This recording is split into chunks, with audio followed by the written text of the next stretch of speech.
दोस्तों, स्वागत है आपका हमारे चैनल आर के वर्मा में। दोस्तों, अकबर और बीरबल के किस्से दुनिया भर में मशहूर हैं। बीरबल शहंशाह अकबर के 9 रत्नों में से एक थे। वे बेहद हाजिर जवाब थे। वे इतने बुद्धिमान थे कि बड़ी से बड़ी समस्या को चुटकियों में हल कर दिया करते थे। वे बड़े बड़े और पेचीदा मुकदमों का अपनी सूझबूझ से ऐसा फैसला करते थे कि दरबारी वाह वाह कर उठते थे। पर आपको पता बीरबल का असली नाम क्या था? जिसे पता हो कमेंट में जरूर बताएं। और आपको पता है दोस्तों, अकबर बीरबल की गहरी दोस्तों कैसे हुई? बीरबल एक गांव में रहने वाले मामूली से लड़के से नवरत्नों में कैसे आ जाए, इस वीडियो में अच्छे से जानेंगे। वीडियो को पूरा अवश्य देखें। एक अकबर की मुलाकात बीरबल से कैसे हुई? बादशाह अकबर को शिकार का बहुत शौक था। जब वह छोटे थे तब भी पढ़ाई छोड़कर शिकार के लिए जाया करते थे। जल्द ही वह अपने साथी दरबारियों से बेहतर घुड़सवार और शिकारी हो गए। एक बार अकबर अपने साथियों के साथ शिकार पर गए। अकबर और उनके 2 साथियों ने इतनी तेज घोड़े दौड़ाए कि बाकी सभी साथी पीछे रह गए। दिन ढलने लगा और अंधेरा बढ़ने लगा। अकबर और उसके साथियों को भूख और प्यास सताने लगी। उन्हें एहसास हुआ कि वे रास्ता भटक गए हैं और नहीं जानते कि घर वापस कैसे पहुंचेंगे। अंधेरे में घुड़सवारी करते हुए वे एक ऐसी जगह पहुंचे जहां 3 रास्ते मिलते थे। अकबर रास्ते देखकर बहुत खुश हुए, क्योंकि इनमें से किसी एक रास्ते पर चलकर वे अपनी राजधानी पहुंच सकेंगे। पर एक समस्या थी। उनमें से कोई नहीं जानता था कि कौन सा रास्ता राजधानी आगरा को जाता है। तीनों शिकारी सोच रहे थे कि इस समस्या को कैसे हल किया जाए। तभी उन्हें एक रास्ते से एक लड़का आता हुआ दिखाई दिया। उस लड़के को बुलाया गया। अकबर ने कहा, सुनो लड़के, कौन सा रास्ता आगरा को जाता है? लड़का मुस्कराया और बोला, हुजूर, सभी जानते हैं कि रास्ता चलता नहीं है। फिर इनमें से कोई भी रास्ता आगरा या कहीं और कैसे जा सकता है? इतना कहकर वह अपने मजाक पर आप ही हंस पड़ा। यह जवाब सुनकर सब चुप हो गए। अकबर के दरबारियों में एक शब्द भी बोलने की हिम्मत नहीं थी। लड़का फिर बोला, सफर तो लोग करते हैं, न कि रास्ते। क्या रास्ते भी सफर करते हैं? बादशाह हंस पड़े और उन्होंने कहा, तुम ठीक कहते हो। तुम्हारा नाम क्या है? महेश दास, लड़के ने जवाब दिया। फिर उसने पूछा, हुजूर, आप कौन हैं? और आपका नाम क्या है? बादशाह ने अपनी अंगूठी उतारी और लड़के को दी। उन्होंने कहा, तुम बादशाह अकबर से बात कर रहे हो, हिंदुस्तान के बादशाह से। हमें तुम जैसे निडर लोगों की जरूरत है। जब तुम बड़े हो जाओ तो यह अंगूठी लेकर दरबार में आ जाना। हम तुम्हें तुरंत पहचान लेंगे। अब हमें आगरा की तरफ जाने का रास्ता बताओ। हमें जल्द ही वहां पहुंचना है। महेश दास धीरे से झुका और उसने आगरा की ओर जाने वाले रास्ते की ओर इशारा किया। बादशाह उस रास्ते पर चल पड़े। इस तरह बादशाह अकबर महेश दास से मिले। बाद में इस महेश दास को बीरबल के नाम से जाना जाने लगा। बीरबल का जन्म कैसे हुआ? महेश दास जब बड़ा हुआ तो उसने अपनी सारी जमापूंजी और बादशाह अकबर की दी हुई राजसी मुहर वाली अंगूठी ली। मां से विदा ली और भारत की नई राजधानी फतेहपुर सीकरी की ओर चल पड़ा। वह राजधानी के आकार और वैभव से मंत्रामुग्ध हो गया। वह लोगों की भीड़ के साथ साथ चलने लगा और महल की लाल दीवारों की ओर बढ़ने लगा। महल के दरवाजे कई तरह के कीमती पत्थरों से सजे थे। उसने ऐसे दरवाजे पहले कभी नहीं देखे थे। महेश दरवाजे के अंदर जाना चाहता था, परंतु दरबान ने हवा में अपना भाला घुमाया और उसे अंदर जाने से रोक दिया। दरबान ने कहा, कहाँ जा रहे हो? महेश ने नम्रता से कहा, श्रीमान, मैं बादशाह से मिलने आया हूँ। अच्छा, तो बादशाह तुम्हारा ही इंतजार कर रहे हैं और सोच रहे हैं कि तुम कब आओगे, दरबान ने उसका मजाक उड़ाते हुए कहा। यह सुनकर महेश मुस्कराया और बोला, जी श्रीमान, और अब मैं आ ही गया हूँ। मुझे पूरा विश्वास है कि तुम सीमा पर अच्छी तरह लड़ते होंगे, पर अब मुझे रोककर अपनी जान खतरे में मत डालो। कुछ पल दरबान चुप रहा, फिर बहादुरी से बोला, ऐसा क्यों कहते हो? अगर इसी तरह बकवास करते रहे तो मैं तुम्हारा सिर काट दूंगा। महेश हार मानने वाला नहीं था। उसने अकबर की राजसी मुहर वाली अंगूठी दरबान को दिखाई। हिंदुस्तान में ऐसा कोई भी व्यक्ति नहीं था जो अकबर की राजसी मुहर वाली अंगूठी न पहचानता हो। यह अंगूठी देखकर दरबान से कुछ भी कहते न बना। अब उसे महेश को महल के अंदर जाने ही देना पड़ेगा, चाहे उसे महेश की हिम्मत और विश्वास से चिढ़ हो रही थी। 10 मिनट तक दरबान सोचता रहा। फिर उसने महेश से कहा, तुम सिर्फ एक शर्त पर अंदर जा सकते हो। महेश ने पूछा, वह शर्त क्या है? दरबान ने कहा, तुम्हें बादशाह से जो कुछ भी मिलेगा उसका आधा तुम मुझे दोगे। महेश ने मुस्कुराकर सिर हिलाया और दरबान ने उसे अंदर जाने दिया। महेश महल के अंदर पहुंचा। उसने देखा कि एक मोहक व्यक्ति सोने के सिंहासन पर बैठा है।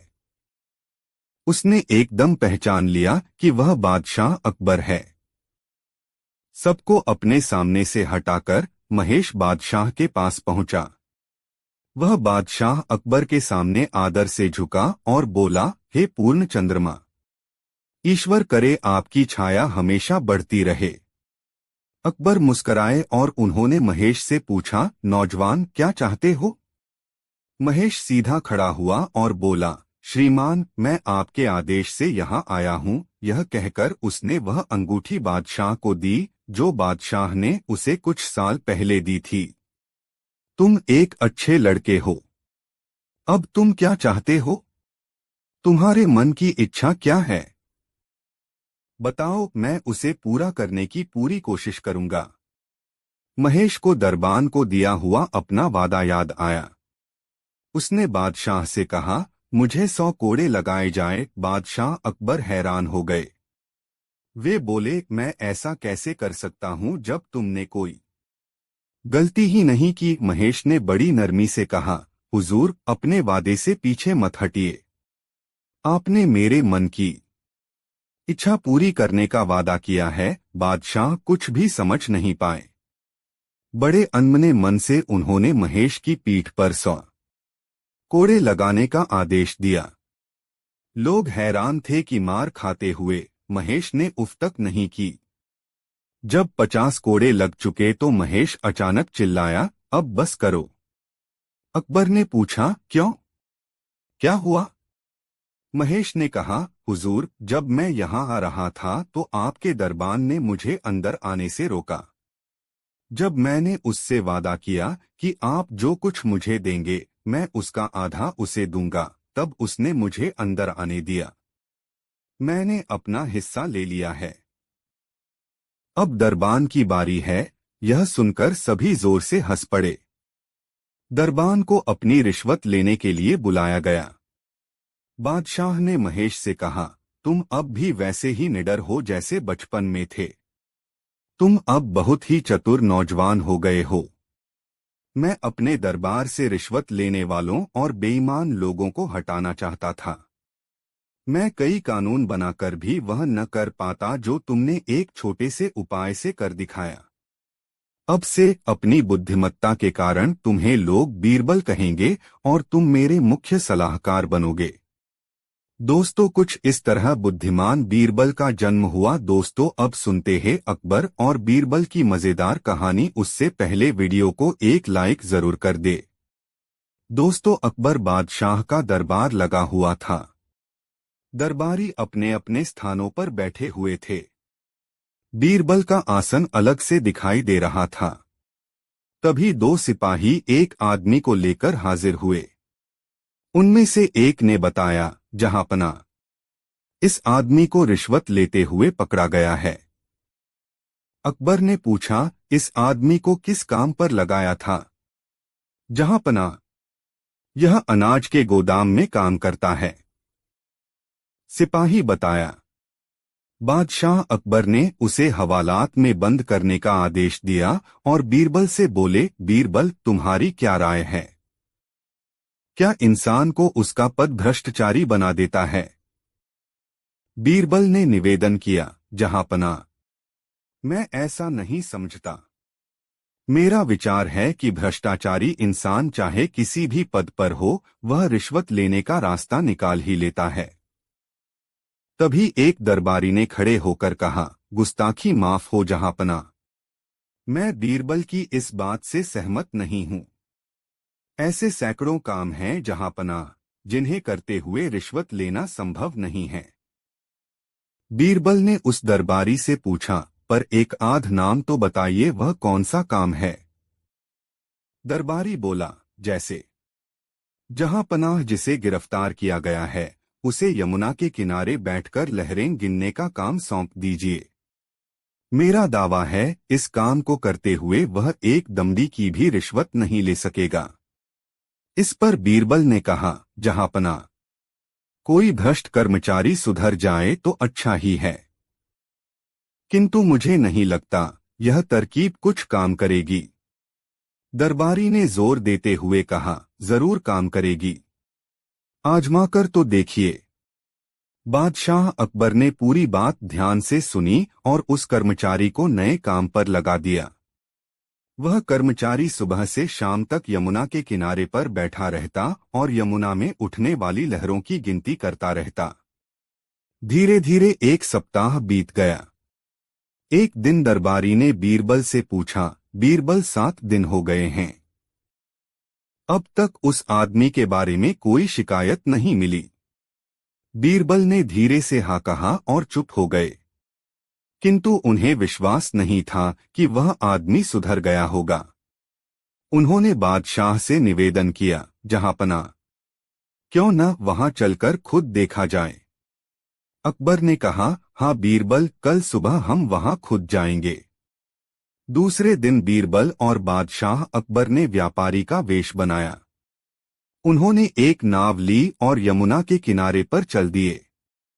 वह कर्मचारी यमुना के किनारे बैठकर अपने रजिस्टर में कुछ लिख रहा था। तभी बीरबल की नाव किनारे के पास पहुंची। कर्मचारी वहीं से चिल्लाया, ऐ तुम लोग क्या कर रहे हो? व्यापारी बने हुए बीरबल ने कहा, भैया, हम अपनी नाव चला रहे हैं, आपको कोई परेशानी हुई क्या? वह आदमी वहीं से चिल्लाया, क्या तुम्हें पता नहीं है कि बादशाह सलामत ने मुझे यमुना की लहरों का हिसाब रखने के लिए नियुक्त किया है? तुमने मेरा सारा हिसाब गड़बड़ कर दिया, तुम्हें इसकी सजा मिलेगी। बीरबल बोले, सचमुच हमसे भूल हो गई है, हम माफी मांगते हैं। कर्मचारी बोला, मैं ऐसे माफ नहीं कर सकता। हाँ, अगर तुम लोग 50 अशर्फिया दो तो माफ कर सकता हूं। यह तो बहुत ज्यादा है भैया, कुछ तो कम करो। बीरबल बोले, नहीं, इससे कम पर समझौता नहीं हो सकता। कर्मचारी बोला। तभी व्यापारी के कपड़े में बादशाह अकबर वहां आ गए। उन्होंने वहीं से कहा, नहीं, हम 50 की जगह 100 देंगे, लेकिन अशर्फिया नहीं, 100 कोड़े। कर्मचारी ने ध्यान से व्यापारी की तरफ देखा। अब उसे अपनी भूल का पता चला। वह बादशाह के पैरों में गिर पड़ा और बोला, माफ करें जहांपनाह, मैं आपको पहचान न सका। बादशाह ने बीरबल की ओर देखा और कहा, तुम ठीक कहते थे बीरबल, कोई भी काम हो, भ्रष्ट अफसर उसमें पैसा ऐंठने का मौका निकाल ही लेते हैं। जी जहांपनाह, आप ठीक कहते हैं, बीरबल ने धीरे से कहा और चुप हो गए। दोस्तों, वीडियो को लाइक जरूर कर 2 कमेंट में बताएं कहानी कैसी लगी। बादशाह अकबर को कहानी सुनना बहुत पसंद था। रोज रात को कहानी सुने बिना उन्हें नींद नहीं आती थी। कहानी सुनाने के लिए किसी न किसी दरबारी को महल में बुलाया जाता था। प्रत्येक व्यक्ति को बिल्कुल नई कहानी सुनानी पड़ती थी। एक रात बीरबल की बारी आई। उन्होंने सोचा कि हर बार नई कहानी कहाँ से लाई जाए। बादशाह की यह आदत छुड़ानी पड़ेगी।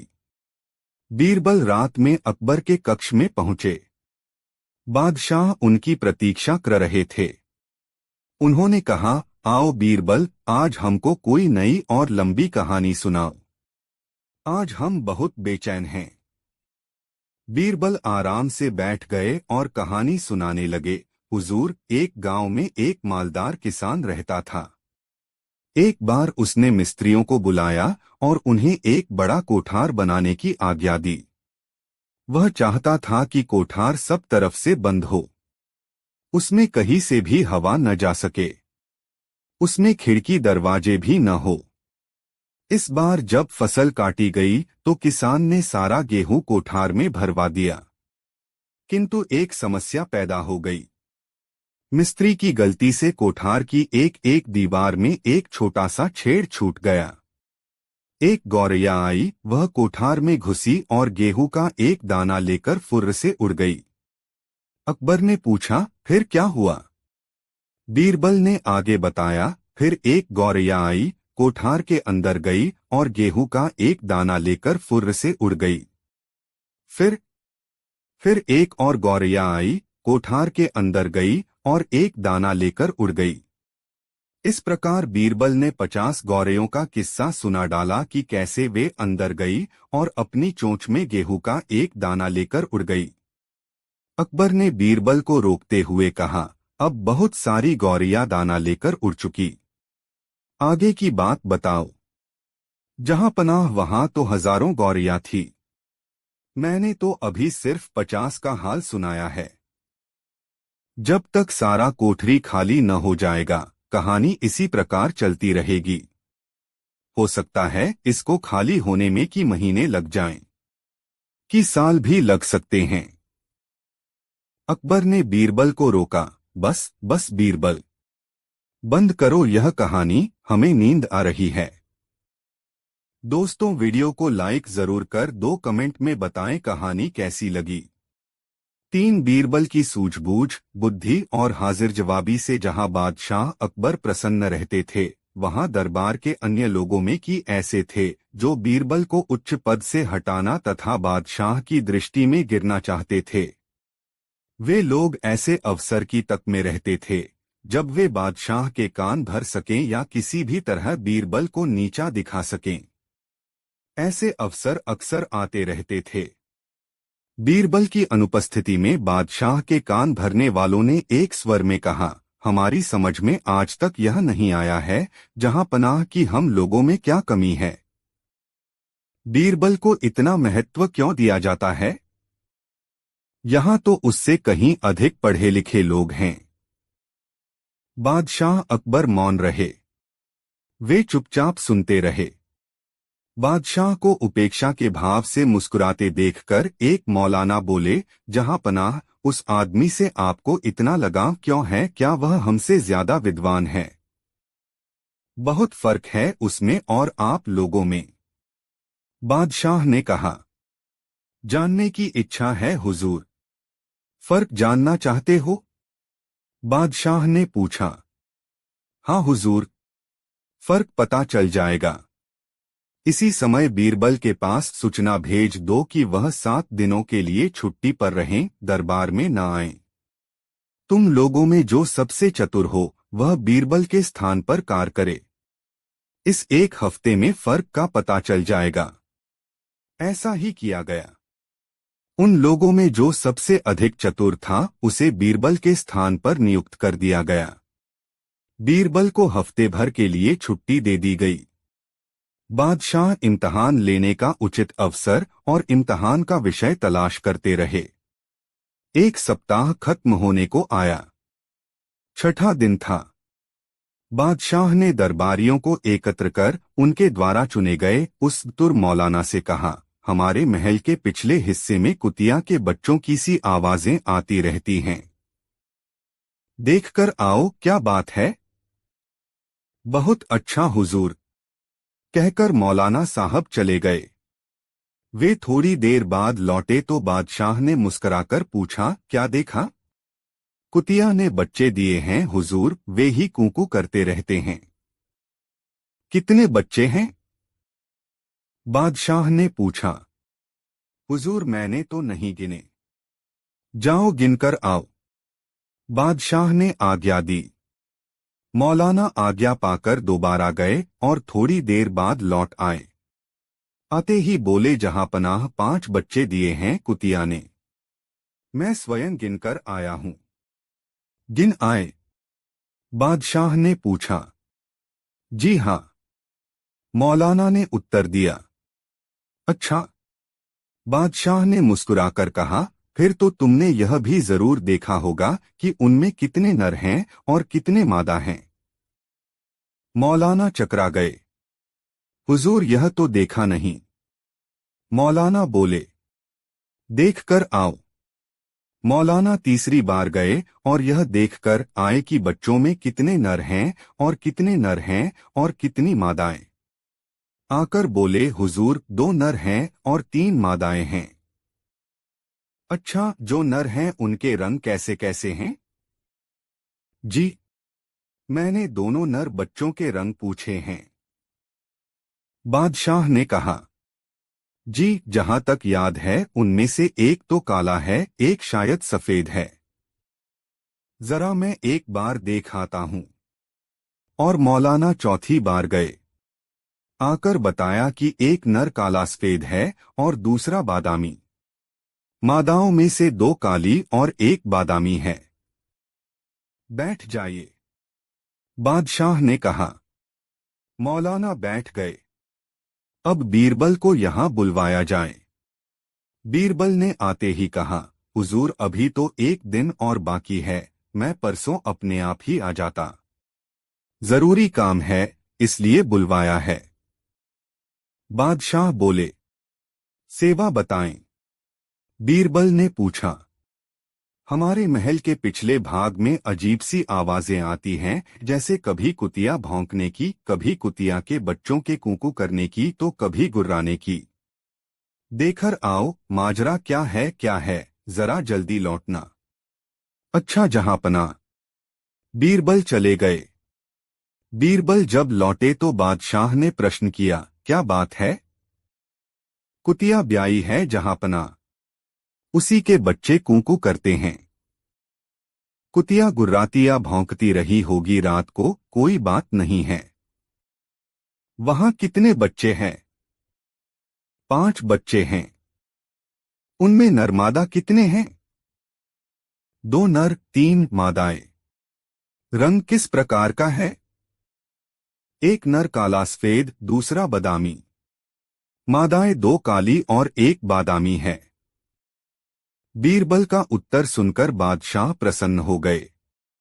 उन्हें इस बात पर गर्व था कि एक बुद्धिमान व्यक्ति उनके साथ रहता है।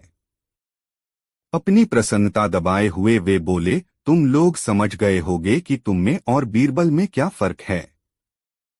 क्यों मौलाना? जी। मौलाना का सिर शर्म से झुक गया। जिस काम को वह 4 बार में कर सका था और 2 ढाई घंटा लगाए थे, उसे बीरबल ने एक ही बार में केवल आधा घंटे में कर दिया था। वह समझ गया कि उनमें और बीरबल में फर्क है। बीरबल ने जो मान पाया है, वह अपनी योग्यता के बल पर पाया है। दोस्तों, वीडियो को लाइक जरूर कर 2 कमेंट में बताएं कहानी कैसी लगी। 4 बीरबल अपनी हाजिर जवाबी, आत्मविश्वास और ईमानदारी की वजह से अकबर का चहेता बन गया था। परंतु दरबारी और मंत्री उससे जलने लगे। वे हमेशा इस कोशिश में रहते थे कि किस तरह उसका अपमान करें। इसी जलन की वजह से एक दिन दरबार के नाई ने बीरबल के विरुद्ध एक योजना बनाई। बादशाह की दाढ़ी बनाते हुए उसने कहा, हुजूर, कल रात मैंने आपके पूज्य पिता को सपने में देखा। बादशाह ने दिलचस्पी लेते हुए पूछा, उन्होंने क्या कहा? हुजूर, उन्होंने कहा कि यहाँ स्वर्ग में सब कुछ अच्छा है। सिर्फ एक कमी है, यहाँ कोई मजाकिया नहीं है जो उनका दिल बहला सके। अगले 2 दिन बादशाह इस बात के बारे में गंभीरता से सोचते रहे, आखिर कौन स्वर्ग जाकर उनके पिता का दिल बहला सकता है। उन्हें एक ही व्यक्ति का नाम सूझा, वह था बीरबल। और स्वर्ग जाने का एक ही तरीका था, मौत। अकबर को बीरबल जैसे अच्छे व्यक्ति को खोने का बहुत दुख हो रहा था, परंतु अपने पिता के बारे में सोचकर एक निर्णय ले ही लिया। उन्होंने बीरबल को बुलवाया और कहा, बीरबल, तुम मुझे बहुत चाहते हो और मैं समझता हूं कि तुम मेरे लिए कुछ भी बलिदान देने के लिए तैयार हो जाओगे। कुछ भी न समझते हुए बीरबल ने कहा, जी हुजूर। अकबर ने अपनी बात जारी रखते हुए कहा, तो बीरबल, मैं चाहता हूं कि तुम मेरे पूज्य पिता का साथ देने के लिए स्वर्ग में जाओ। अब बीरबल को समझ आ गया कि यह किसी की उसे मारने की नीच योजना है।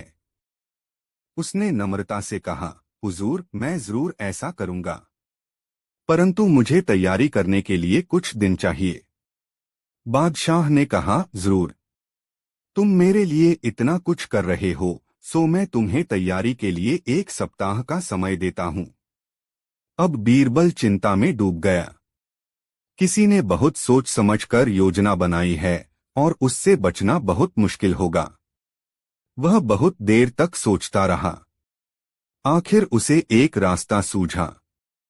उसने अपने घर के पास एक खाई खोदी जो उसकी कब्र का काम करेगी। खाई से उसने एक सुरंग खोदी। यह सुरंग उसके घर के अंदर कमरे तक जाती थी। यह सब तैयारी करने के बाद वह दरबार में पहुंचा। जाते ही अकबर से बोला, महाराज, मैं स्वर्ग जाने के लिए तैयार हूं, परंतु मेरी 2 शर्तें हैं। अकबर ने पूछा, वो शर्तें क्या हैं? जल्दी कहो। मैं उन्हें पूरी करने की पूरी कोशिश करूंगा ताकि तुम मेरे पिता के पास स्वर्ग में जा सको। बीरबल ने कहा, महाराज, मैं चाहता हूं कि मुझे मेरे घर के पास दफनाया जाए। दूसरे, मैं चाहता हूं कि मुझे जीवित ही दफनाया जाए ताकि मैं जिंदा ही स्वर्ग पहुंचूं और आपके पूज्य पिता का साथ दे सकूं। बादशाह को बात ठीक लगी। उन्होंने तुरंत इन शर्तों को मान लिया और बीरबल को दफनाने की तारीख तय कर दी। तय किया हुआ दिन आ पहुंचा। बीरबल को जिंदा ही उसके घर के पास की खाई में दफना दिया गया। दफनाने की विधि पूरी होने के बाद लोग वहां से चले गए और बीरबल आहिस्ता आहिस्ता चुपचाप सुरंग से होते हुए अपने घर के अंदर पहुंच गया। अगले 6 महीने तक वह अपने घर के अंदर बंद रहा। अगर वह घर से निकलता तो कोई भी उसे देख सकता था और उसकी योजना बेकार हो जाती। 7वें महीने के पहले दिन वह लंबी दाढ़ी बढ़ाए और बिखरे बाल लिए बाहर निकला। वह सीधा दरबार में पहुंचा। उसे देखकर बादशाह अकबर चौंके और उन्होंने उससे पूछा, बीरबल, कैसे हो? तुम वापस कैसे आ गए? बीरबल बोला, महाराज, मैं स्वर्ग में आपके पूज्य पिता के साथ था। वहां उनके साथ मैंने बहुत अच्छा समय बिताया। वे मेरे साथ से इतना खुश थे कि उन्होंने मुझे यहां आने की विशेष आज्ञा दे दी। अकबर अपने पिता के बारे में और भी बातें जानना चाहते थे। उन्होंने पूछा, क्या मेरे लिए कोई संदेश लाए हो? बीरबल ने उत्तर दिया, जी महाराज। आपके पिता को एक नाई की कमी महसूस हो रही है क्योंकि बहुत कम नाई ही स्वर्ग जाते हैं। मेरी लंबी दाढ़ी और बाल देख रहे हैं। ये इसी बात का प्रमाण है कि स्वर्ग में नाइयों की कमी है। आपके पिता ने संदेश भेजा है कि आप अपना नाई तुरंत उनके पास भेजें। अकबर को एकदम पूरी बात समझ आ गई। उन्होंने नाई को बुलवाया और उसे जेल की सजा दी। उन्होंने बीरबल को उसकी तेज सोच के लिए बहुत सा इनाम दिया। दोस्तों, वीडियो को लाइक जरूर कर 2 कमेंट में बताएं कहानी कैसी लगी। 5 एक बार बादशाह अकबर ने पूछा, बीरबल, हमारी राजधानी में कितने ईमानदार हैं? ईमानदार अधिक हैं या बेईमान? जहां पनाह बेईमान अधिक हैं, बीरबल ने कहा। सिद्ध कर सकते हो? बिल्कुल। ठीक है, सिद्ध करो। दूसरे दिन बीरबल ने महल का हौज खाली करवा दिया और नगर में ढिंढोरा पिटवा दिया। आज रात को नगर का हर आदमी बादशाह के महल के हौज में एक एक घड़ा दूध डाले। सुबह होते ही बीरबल अकबर को हौज के पास ले गए। हौज को देखते ही बादशाह अकबर की आंखें खुली की खुली रह गई। वे जोर से चिल्लाए, यह क्या है? हौज में दूध के बदले पानी, मेरे हुक्म का ऐसा अनादर। बादशाह अकबर गुस्से से लाल पीले हो गए। बोले, यह कैसे हो सकता है? बीरबल, ढिंढोरा पिटवाने में जरूर कोई भूल हुई होगी। लोग बादशाह के हुक्म का पालन न करें, ऐसा हो ही नहीं सकता। बीरबल ने शांतिपूर्वक अकबर से कहा, हुजूर, जैसा आप सोचते हैं नहीं हुआ है। सच बात तो यह है कि सभी ने जानबूझकर हौज में दूध के बदले पानी डाला है। अकबर ने कहा, मैं कैसे मान लूं कि जैसा तुम कह रहे हो ऐसा ही हुआ होगा। हुजूर, मेरे साथ चलिए, अभी दूध का दूध और पानी का पानी हो जाता है। दोनों भेस बदलकर बाहर निकले। चलते चलते वे एक सेठ की हवेली पर पहुंचे। सेठ ने पूछा, कौन हैं आप? बीरबल ने कहा, राहगीर हैं भाई, थोड़ी देर रुककर आगे चले जाएंगे। सेठ ने कहा, आइए अंदर आ जाइए। दोनों अंदर गए, पानी पिया, फिर आराम से बैठे। बीरबल ने कहा, सेठ जी, आपके बादशाह ने अपने हौज में लोगों को एक एक घड़ा दूध डालने का हुक्म दिया था, क्या यह बात सच है? सेठ ने कहा, हाँ, सच है। बीरबल ने कहा, किसी को ऐसी बात पसंद नहीं आती, लेकिन बेचारे क्या करते? बादशाह का हुक्म था, इसलिए। सेठ ने कहा, हुक्म देने वाला तो हुक्म दे देता है, पर मनुष्य में तो बुद्धि होती है न। बीरबल ने कहा, मतलब? सेठ ने बताया, देखिए, किसी से कहना मत, मैंने तो हौज में दूध के बजाय एक घड़ा पानी ही डाल दिया था। रात के अंधेरे में कौन देखता है कि घड़े के अंदर क्या है? फिर नगर के सारे लोग तो दूध डालने ही वाले थे, उसमें मैंने एक घड़ा पानी डाल दिया, तो क्या फर्क पड़ता है? अकबर और बीरबल सेठ से इजाजत लेकर रवाना हुए। इसी तरह वे 4-5 जगह और गए। सभी से एक ही बात सुनने को मिली कि हौज में सभी लोग दूध डालने वाले थे, पर अंधेरे में कौन देखता है कि घड़े में दूध है या पानी। यह सोचकर हर किसी ने हौज में दूध के बजाय पानी ही डाला था।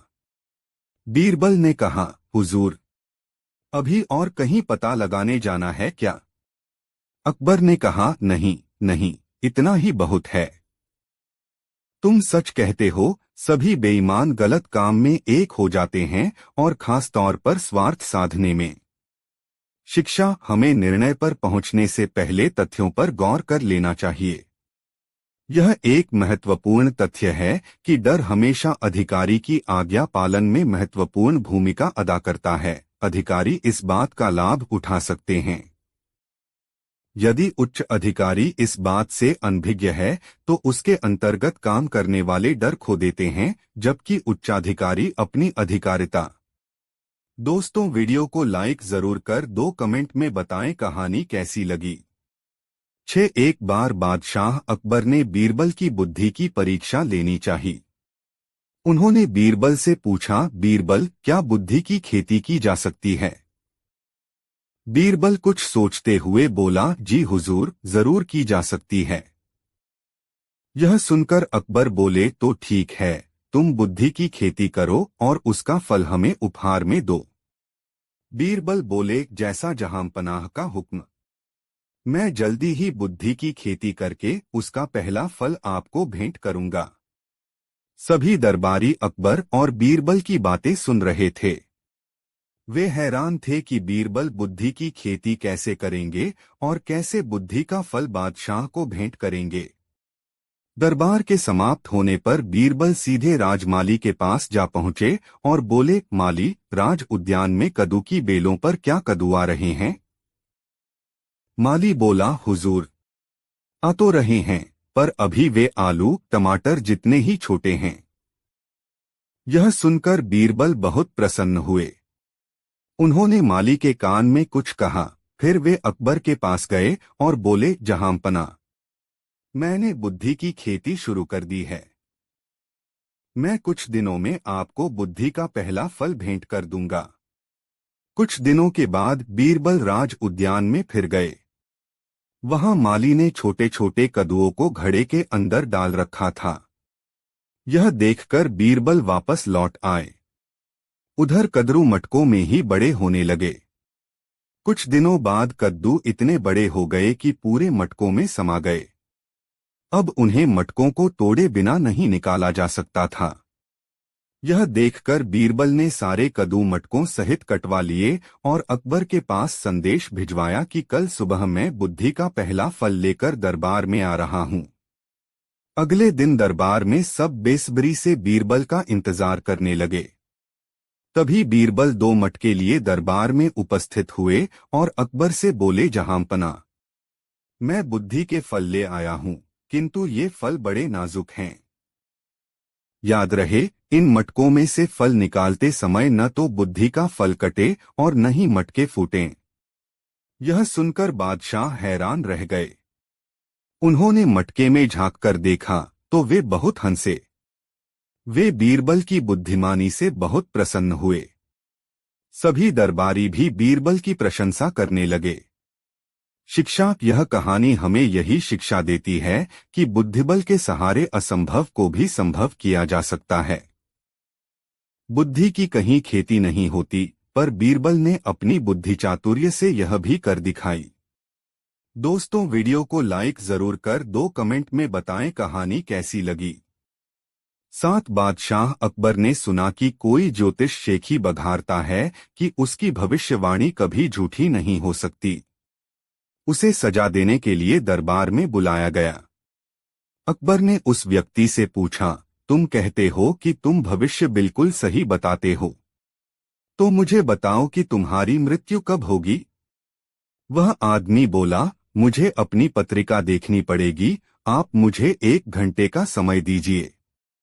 ज्योतिषी अपनी पत्रिकाएं देखने की बजाय बीरबल के पास पहुंचा। बीरबल ने उसे बताया कि उसे क्या कहना है। दरबार में लौटकर ज्योतिषी ने घोषणा की कि उसकी मृत्यु बादशाह से 3 दिन पहले होगी। अकबर को उसकी बात पर भरोसा नहीं था, लेकिन अपनी मृत्यु के डर से उन्होंने उसे बिना किसी नुकसान के भेज दिया। शिक्षा, इससे हमें यह शिक्षा मिलती है कि यदि आप कुछ पाना चाहते हैं तो सबसे पहले डर को दूर करना सीखें और फिर शांत दिमाग से काम करें। यदि ज्योतिषी अपनी मृत्यु की कोई और तारीख बताता तो बादशाह उसे गलत साबित करने के लिए उसे मृत्युदंड दे देते। दोस्तों, वीडियो को लाइक जरूर कर 2 कमेंट में बताएं कहानी कैसी लगी। 8 एक बार बादशाह अकबर को एक बहुत सुंदर तोता तोहफे में मिला। तोता बड़ा ज्ञानी था, अच्छी अच्छी बातें करता था। बादशाह ने उसकी देखभाल के लिए एक आदमी नियुक्त कर दिया और उसे सख्त हिदायत दी कि अगर तुम्हारी लापरवाही से तोते की कोई बुरी खबर मेरे पास आई तो तुम्हें फांसी पर चढ़ा दिया जाएगा। नौकर तनमन से तोते की सेवा करने लगा। एक दिन तोते की उम्र पूरी होने के कारण वह मर गया।